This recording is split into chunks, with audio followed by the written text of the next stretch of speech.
William James, American psychologist and philosopher.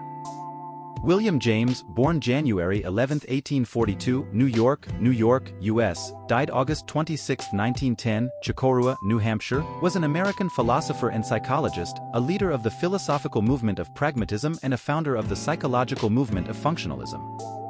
In 1872, James was appointed instructor in physiology at Harvard College, in which capacity he served until 1876. But he could not be diverted from his ruling passion, and the step from teaching physiology to teaching psychology, not the traditional mental science but physiological psychology, was as inevitable as it was revolutionary. It meant a challenge to the vested interests of the mind, mainly theological, that were entrenched in the colleges and universities of the United States, and it meant a definite break with what the Spanish-American philosopher George Santayana called the genteel tradition. Psychology ceased to be mental philosophy and became a laboratory science.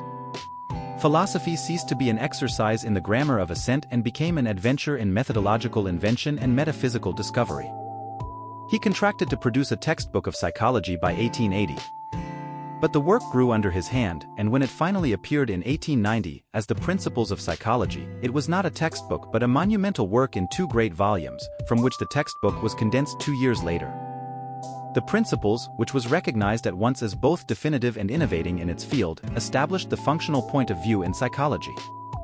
It assimilated mental science to the biological disciplines and treated thinking and knowledge as instruments in the struggle to live. At one and the same time, it made the fullest use of principles of psychophysics, the study of the effect of physical processes upon the mental processes of an organism, and defended, without embracing, free will. Interest in religion, the Principles completed, James seems to have lost interest in the subject. Creator of the first U.S. demonstrational psychological laboratory, he disliked laboratory work and did not feel himself fitted for it. He liked best the adventure of free observation and reflection. Compared with the problems of philosophy and religion, psychology seemed to him a nasty little subject that he was glad to have done with. His studies, which were now of the nature and existence of God, the immortality of the soul, free will and determinism, the values of life, were empirical, not dialectical. James went directly to religious experience for the nature of God, to psychical research for survival after death, to fields of belief and action for free will and determinism. He was searching out these things, not arguing foregone conclusions. Having begun to teach ethics and religion in the late 1880s, his collaboration with the psychical researchers dated even earlier. Survival after death he ultimately concluded to be unproved, but the existence of divinity he held to be established by the record of the religious experience, viewing it as a plurality of saving powers, a more of the same quality as oneself, with which, in a crisis, one's personality can make saving contact. Freedom he found to be a certain looseness in the conjunction of things, so that what the future will be is not made inevitable by past history and present form. Freedom, or chance, corresponds to Darwin's spontaneous variations.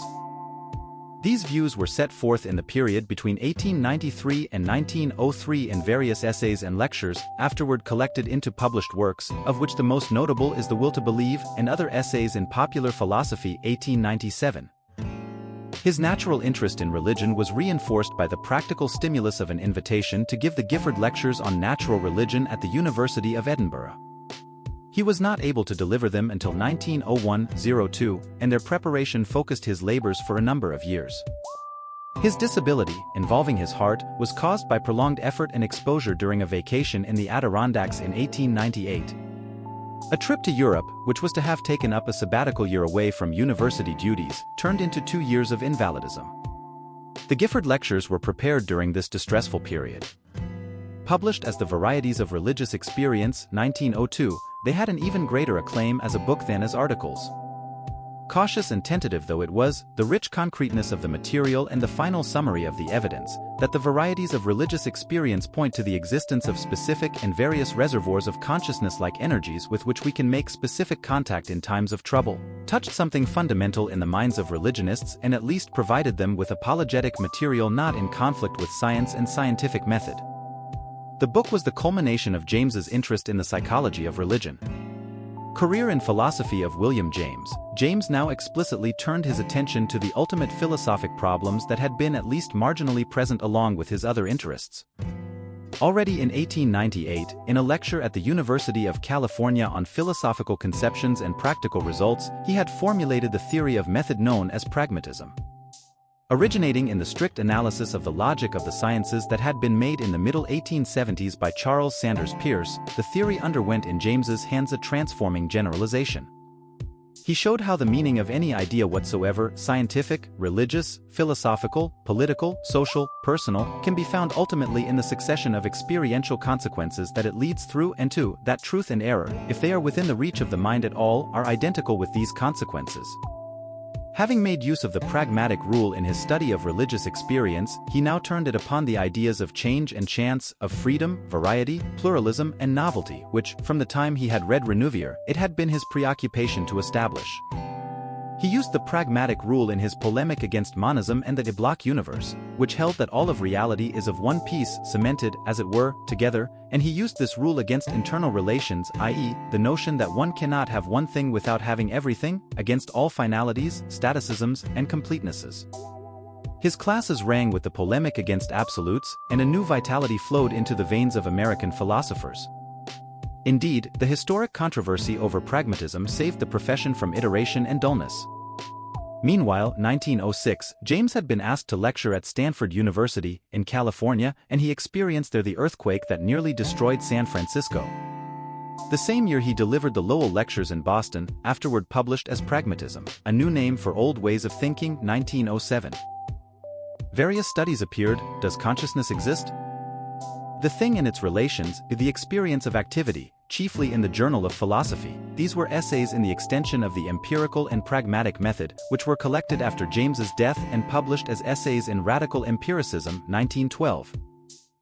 The fundamental point of these writings is that the relations between things, holding them together or separating them, are at least as real as the things themselves, that their function is real, and that no hidden substrata are necessary to account for the clashes and coherences of the world. The empiricism was radical because until this time even empiricists believed in a metaphysical ground like the hidden turtle of Hindu mythology on whose back the cosmic elephant rode. James was now the center of a new life for philosophy in the English-speaking world. The Continentals did not get pragmatism. If its German opponents altogether misunderstood it, its Italian adherents, among them, of all people, the critic and devastating iconoclast Giovanni Papini, travestied it. In England it was championed by F.C.S. Schiller, in the United States by John Dewey and his school, in China by Hu Xi. In 1907 James gave his last course at Harvard. In the spring he repeated the lectures on pragmatism at Columbia University. It was as if a new prophet had come. The lecture halls were as crowded on the last day as on the first, with people standing outside the door.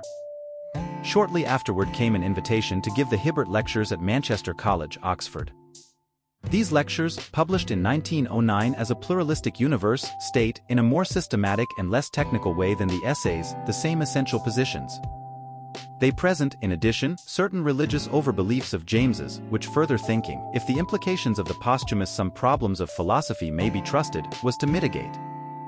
These overbeliefs involve a panpsychistic interpretation of experience, one that ascribes a psychic aspect to all of nature, that goes beyond radical empiricism and the pragmatic rule into conventional metaphysics. Home again, James found himself working, against growing physical trouble, upon the material that was partially published after his death as Some Problems of Philosophy, 1911. He also collected his occasional pieces in the controversy over pragmatism and published them as The Meaning of Truth, 1909. Finally, his physical discomfort exceeded even his remarkable voluntary endurance. After a fruitless trip to Europe in search of a cure, he returned, going straight to the country home in New Hampshire, where he died in 1910. For further information, please see the additional video links in the description box. Let you watch the video and get more information. Thank you for watching, liking, subscribing, and commenting.